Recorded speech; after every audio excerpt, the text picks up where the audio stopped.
Good morning. Today's scripture is Matthew chapter 14, verses 13 through 21. When Jesus heard what had happened, he withdrew by boat privately to a solitary place. Hearing of this, the crowds followed him on foot from the towns. When Jesus landed and saw a large crowd, he had compassion on them and healed their sick. As evening approached, the disciples came to him and said, "This is a remote place and it's already getting late. Send the crowds away so they can go to the villages and buy themselves some food." Jesus replied, "They do not need to go away. You give them something to eat." "We have only 5 loaves of bread and 2 fish," they answered. "Bring them here to me," he said, and he directed the people to sit down on the grass. Taking the 5 loaves and the 2 fish and looking up to heaven, he gave thanks and broke the loaves. Then he gave them to the disciples, and the disciples gave them to the people. They all ate and were satisfied, and the disciples picked up 12 basketfuls of broken pieces that were left over. The number of those who ate was about 5,000 men, besides women and children.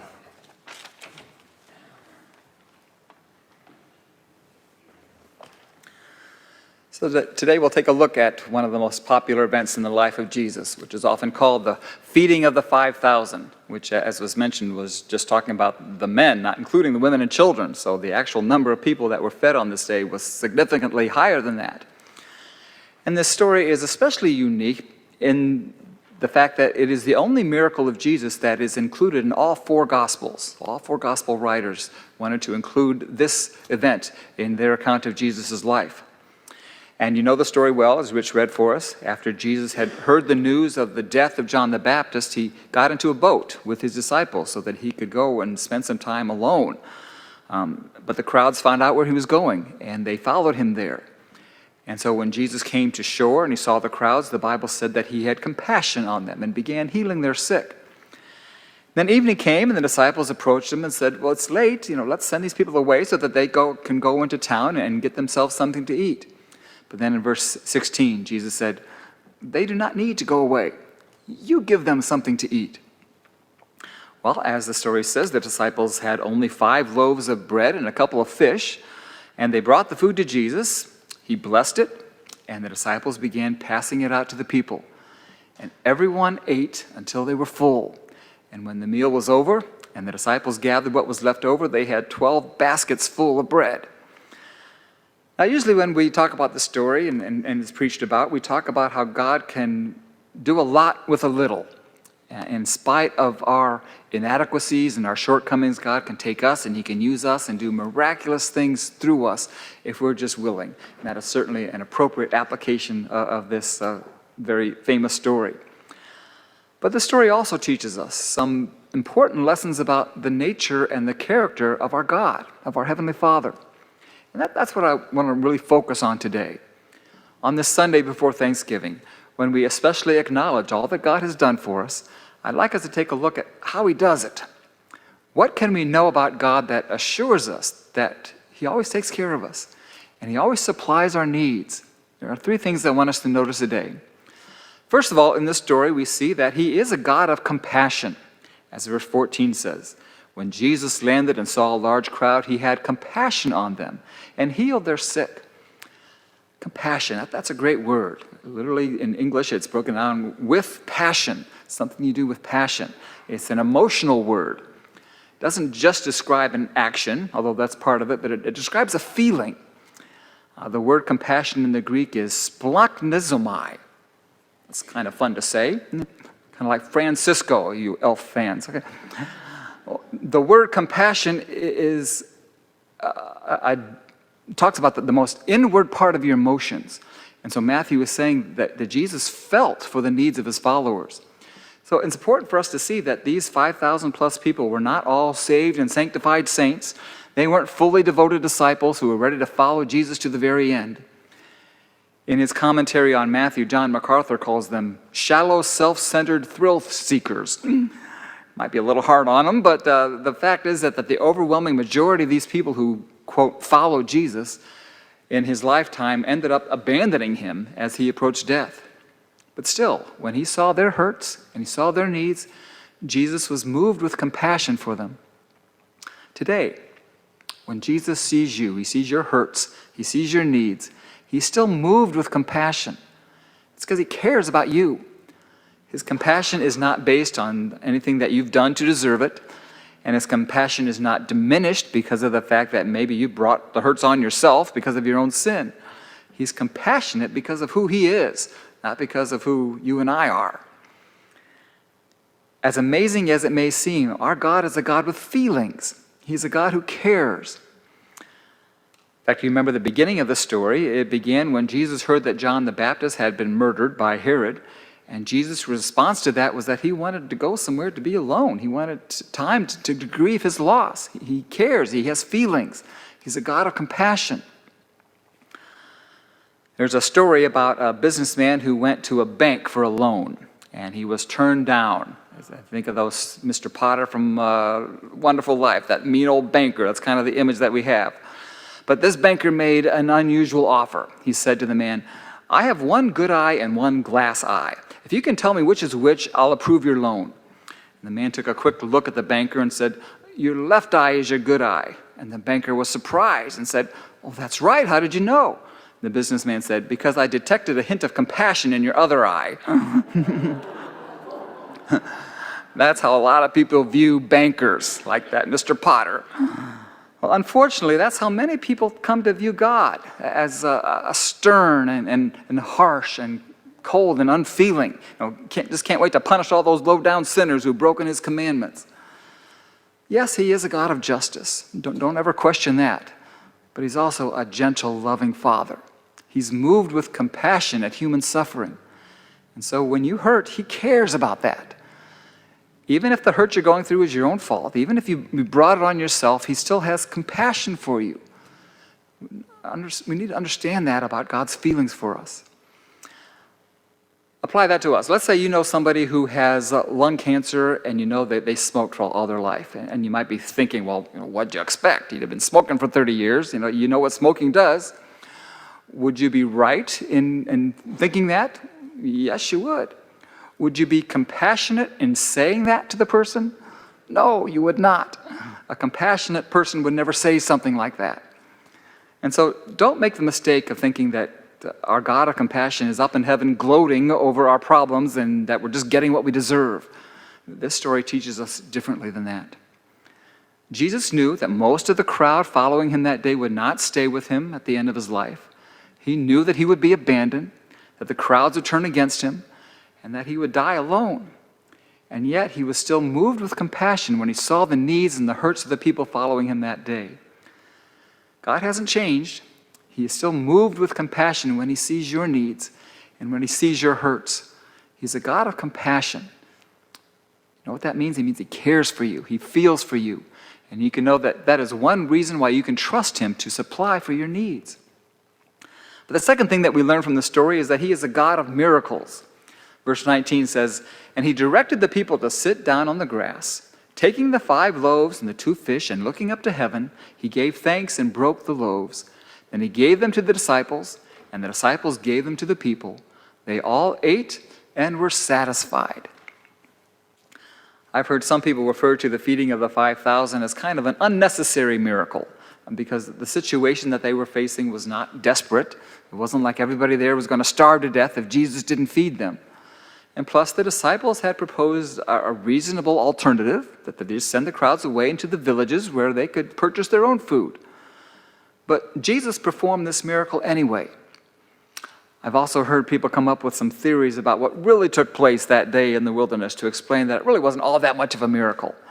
As I mentioned earlier, this story is told in all 4 Gospels. And John identifies the person who provided the 5 loaves and the 2 fish as being a young boy. And so it's been suggested that many in the crowd actually had food with them, and when they saw the generosity of this one young boy in giving all of his food to Jesus, that they too were inspired to share their food with everyone. And as a result, there was more than enough food for everyone to eat. What a nice thought. What a good story. They could make a Hallmark movie out of that one, couldn't they? But it's hardly the point of the story. Matthew, Mark, Luke, and John did not include this story to show how Jesus used a kid to guilt the crowd into sharing their food. They told the story to show the creative, compassionate, miracle-working power of God. Jesus was able, by his miracle-working power, to turn a little bit of food into a lot of food. A Jewish loaf of bread, it was actually a pretty big thing. It was considered a meal for 3 people. But even that, with 5 loaves, he barely had enough to feed himself and his disciples and the boy. And yet, as each piece was broken and distributed among the groups, it kept multiplying itself until there was more than enough for everyone. It was not a miracle of crowd manipulation. It was a miracle of creation. He created a lot of food from a little food.